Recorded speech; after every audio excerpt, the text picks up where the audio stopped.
El primer tema que nosotros vamos a ver es curvas paramétricas aquí en el curso de cálculo vectorial. Nosotros habíamos graficado en cálculo diferencial cuando vimos las partes de funciones y también en matemáticas operativas cuando vimos las partes de funciones, estuvimos graficando curvas, ¿cierto? Hay curvas que obviamente no clasifican como funciones porque tienen eh, un comportamiento que no coincide con la definición de función, porque para un valor de x existen dos valores de y, ¿cierto? Y debería coincidir solamente con un solo valor. Nosotros aquí, miren que tenemos dos condiciones o dos dimensiones, una dimensión en x y tenemos una dimensión en y, pero resulta que como en la vida real, o sea, nosotros tenemos un plano de 3 dimensiones y sin embargo estamos regidos por un parámetro que es el tiempo. Lo mismo sucede cuando vamos a hablar de curvas paramétricas, o sea, vamos a tener un parámetro adicional que no figura en nuestro plano de desarrollo, y por ejemplo una partícula cualquiera que hace este recorrido, una partícula cualquiera que hace un recorrido, está afectado por un parámetro como el tiempo. A veces se acuerdan cuando nosotros veíamos en física el tiro parabólico y entonces teníamos una coordenada en X o un desplazamiento en X y un desplazamiento en Y, pero resulta que cuando nosotros vamos, por ejemplo, a hallar el desplazamiento en X, nosotros sabemos que eso es igual a la velocidad inicial por el tiempo. Miren, el tiempo. A pesar de que estamos hallando en una dimensión lineal acá, está afectado por el tiempo, y si fuésemos a hallar y, es la misma condición. Si vamos a hallar la altura, porque entonces sabemos que es la altura inicial más la velocidad inicial por la gravedad, por el tiempo menos la gravedad, por el tiempo al cuadrado sobre 2. Miren que el tiempo en todo momento es una dimensión que, a pesar de que no la graficamos en nuestro plano, está rigiendo o está definiendo la posición de nuestra partícula, ¿cierto? Es básicamente una dimensión adicional, es un parámetro adicional que no figura en nuestras gráficas. ¿Eso qué quiere decir? Que entonces, y no siempre tiene que ser el tiempo, puede ser un ángulo, puede ser otro parámetro, ¿cierto? Pero lo que nos está indicando entonces es que vamos a dibujar gráficas, vamos a hacer cálculos sobre gráficas, vamos a trabajar en gráficas de curvas que tienen un parámetro que va a regir la forma en que se desplaza la partícula a través de esa curva, ¿cierto? Entonces sabemos que básicamente nuestras dimensiones van a estar afectadas por un parámetro cualquiera, que puede ser un parámetro del tiempo, en tanto X como Y, ¿cierto? Va a estar afectado. Aquí podemos decir que es GDT, ¿cierto? Que es GDT. Lo que nos implicaría que cualquier coordenada está afectada, entonces, o depende de las funciones de ese parámetro que está rigiendo a la curva. Aquí tendríamos entonces que nuestra coordenada ya no sería nuestra coordenada XY, sino que dependería de las dos funciones con respecto al parámetro, ¿cierto? Esto nos estaría indicando, por ejemplo aquí, la posición de la partícula con respecto al tiempo en un instante cualquiera. Ahora, vamos a ver un ejemplo de cómo se comporta esto, ¿cierto? Es un ejemplo muy común y lo encontramos en algunos textos, también en algunos videos de YouTube, que me dicen que si tengo estas ecuaciones paramétricas, miren que tengo estas ecuaciones paramétricas. Tengo para x t al cuadrado menos 2t. Tengo esta otra ecuación paramétrica, y igual a t más 1, ¿cierto? Aquí tengo entonces, miren, en función del tiempo y tengo en función del tiempo, ambas coordenadas. Eso quiere decir, vamos a decir que es el tiempo, o cualquier otro parámetro. Y pongamos que es cualquier otro parámetro para no regirnos. Sabemos que si fuera el tiempo el dominio de esta función, entonces sería ¿para qué? Desde cero, ¿cierto? Sería el rango, el dominio sería desde cero hasta infinito, porque el tiempo es positivo. Pero como no le vamos a poner, un límite, no le vamos a poner un dominio, no le vamos a poner un intervalo en donde sea continuo, eh, podemos hacer entonces la escogencia de cualquier valor para t, simplemente con efecto de hacer el ejercicio, el ejemplo. Para esto necesitamos hacer lo que hacemos siempre cuando vamos a graficar una curva cualquiera o hasta una recta. Vamos a darle valores a t. Vamos a darle valores a t, que ahora es la variable independiente, que ahora podríamos decir que es la variable independiente. Son valores cualquiera, como dije, no le vamos a poner límites a t, a este parámetro t, para ver cómo se comporta la gráfica también cuando tenemos valores negativos. Entonces, por ejemplo, podemos darle menos 2, podemos darle el valor de menos 1, podemos darle el valor de 0, valor de 1, 2 y 3, ¿cierto? ¿Qué vamos a hacer? Estos valores, como hacíamos cuando graficábamos las funciones en cálculo diferencial, lo único que tenemos que hacer es reemplazar el valor de t en ambas ecuaciones. Entonces, para menos 2 acá, ¿cierto? Menos 2 al cuadrado sería 4, y menos 2 por menos 2 sería también 4 positivo. 4 más 4 sería 8. En el caso de y, menos 2 más 1, entonces me estaría dando menos 1. En el caso de menos 1, sería menos 1 al cuadrado, sería 1. Acá sería menos 1 por menos 2, te va a dar 2 positivo, entonces tendríamos 1 más 2, tendríamos 3. En el caso de y, vamos a reemplazar entonces por ese menos 1, me daría ¿qué? 0, ¿cierto? Es correcto.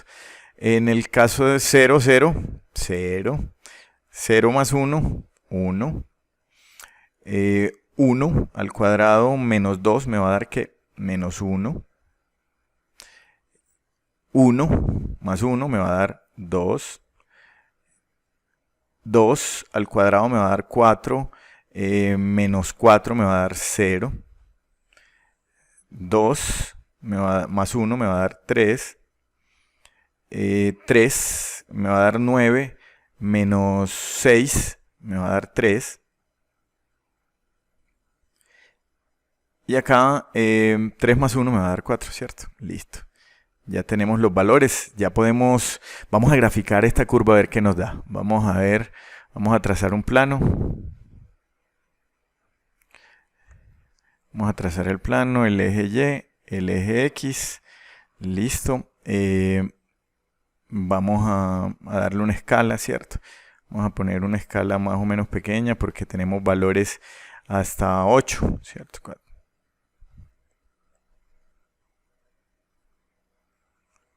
Hasta 8 en X y hasta 4 en Y. Vamos a ver cómo se nos va a comportar esto. Y tenemos también valores negativos, entonces pongamos también escala negativa. Listo. Bueno, ahora sí, tenemos valores de X y tenemos los valores de Y, pero que van a estar regidos por este parámetro. Entonces nos dice que cuando el parámetro es menos 2, las coordenadas son 8 en X, o sea aquí 8 en X y menos 1 en Y. Es decir que nuestra partícula o el comportamiento de esa gráfica sería en este punto, en esta coordenada, cuando t es igual a menos 2. Un parámetro cualquiera. No puede ser el tiempo, pues hasta ahora, aunque hay experimentos sobre viajes en el tiempo, que ya lograron retroceder una partícula, pues no sé si ustedes vieron en el artículo, pero aún pues tomamos el tiempo siempre como positivo, así que vamos a tomar que este es un parámetro t cualquiera solo para ver el comportamiento, el movimiento de esa partícula con respecto a ese parámetro. Cuando es menos 1, entonces la coordenada es 3, 0. O sea, 3 en X, acá está 0 en Y, es decir, que intersecta el eje aquí. Eso sería para el instante o para el parámetro menos 1. Listo. Cuando el parámetro es 0, entonces 0 en X, 1 en Y, o sea, por acá. Es decir, que aquí tendríamos para T, para el parámetro T, igual a 0. Listo. Cuando el parámetro es 1, entonces tenemos menos 1, 2, menos 1 en X, 2 en Y, es decir, por acá.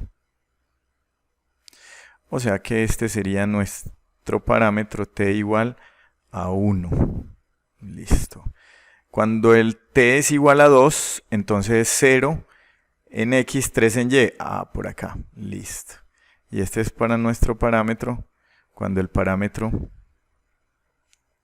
es 2. Y cuando el parámetro es 3, en este caso, cuando el parámetro es 3, las coordenadas son 3 en X, o sea, 3 en X, 4 en Y, o sea, que me da como por acá. 4 en Y. Recuerden que estos valores se los dimos de manera arbitraria, o sea, no pusimos un límite. Y entonces los dimos de manera arbitraria. Yo puedo tomar los positivos y entonces sería solo de aquí en adelante, ¿cierto? Y también los doy de manera arbitraria dentro de ese dominio. Miren cómo se vino a comportar esto. O sea, desde el parámetro, cuando el parámetro esté menos 2, vienen de esta forma. Luego se dirige acá intersectando y se devuelve. Pues si fuera el tiempo, entonces se estaría indicando que la partícula se está devolviendo. Miren que da como una especie de forma. Si seguimos, seguramente vamos a tener esta forma, ¿cierto? Que es una forma de parábola. Pues por el momento no sabemos si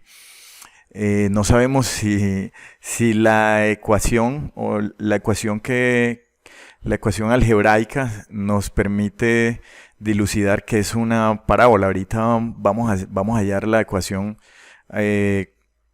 haciendo un pequeño reemplazo, una pequeña sustitución acá del parámetro. Pero miren cómo se comporta, o sea, la partícula vendría así, ¿cierto? Moviéndose en este sentido, en esta curva, en este sentido, de acuerdo a este parámetro. Y esto, miren, esta es una curva paramétrica, una curva regida por un parámetro adicional que no figura en nuestro plano. Vea. Ahora vamos a ver cuál sería la función o la ecuación que nos permite dibujar esta curva. Entonces estaríamos hablando de la ecuación algebraica. Vamos a ver, para quitar este parámetro entonces y dejarlo todo en términos de X y de Y, yo tendría que despejar este parámetro aquí, que sería más sencillo, ¿cierto? Entonces digo que tengo Y igual a T más 1, a T más 1, lo que implicaría que paso este 1 para acá y me quedaría Y menos 1 igual a T. Ahora sí, esto lo puedo coger y lo puedo reemplazar en esta, ¿cierto? Lo puedo reemplazar en esta, que me quedaría de la siguiente manera para que me quede en términos de X y de Y. O sea que sería X igual a, como T está al cuadrado, pero T es Y menos 1, entonces se quedaría Y menos 1 al cuadrado, ¿cierto? Menos 2 veces T, pero ¿qué es T? Y menos 1. Y menos 1. Aquí lo que nos queda es desarrollar esto que nos va a producir un trinomio cuadrado perfecto, entonces me quedaría el primero al cuadrado, o sea, Y al cuadrado, menos 2 veces el primero por el segundo, o sea, 2Y, menos el segundo al cuadrado, o sea, 1 al cuadrado, que sería 1, menos 2Y, haciendo la multiplicación de este 2 por todo lo que está dentro del paréntesis, más 2, ¿cierto? Menos 2 por menos 1 me da 2. Esto me quedaría X igual a Y al cuadrado, con este son semejantes y de igual signo, o sea que se suman, menos 4Y, esto también 1 más 2, 3, más 3. Y miren, me quedó la ecuación de una parábola, ¿cierto? Recuerden que las parábolas tienen esa forma, ax al cuadrado más bx más c, ¿cierto? Con nada diferente de 0. Entonces nos queda la ecuación algebraica de una parábola. Es la ecuación o la función que rige esta forma o esta ecuación o esta curva paramétrica. Muchas gracias.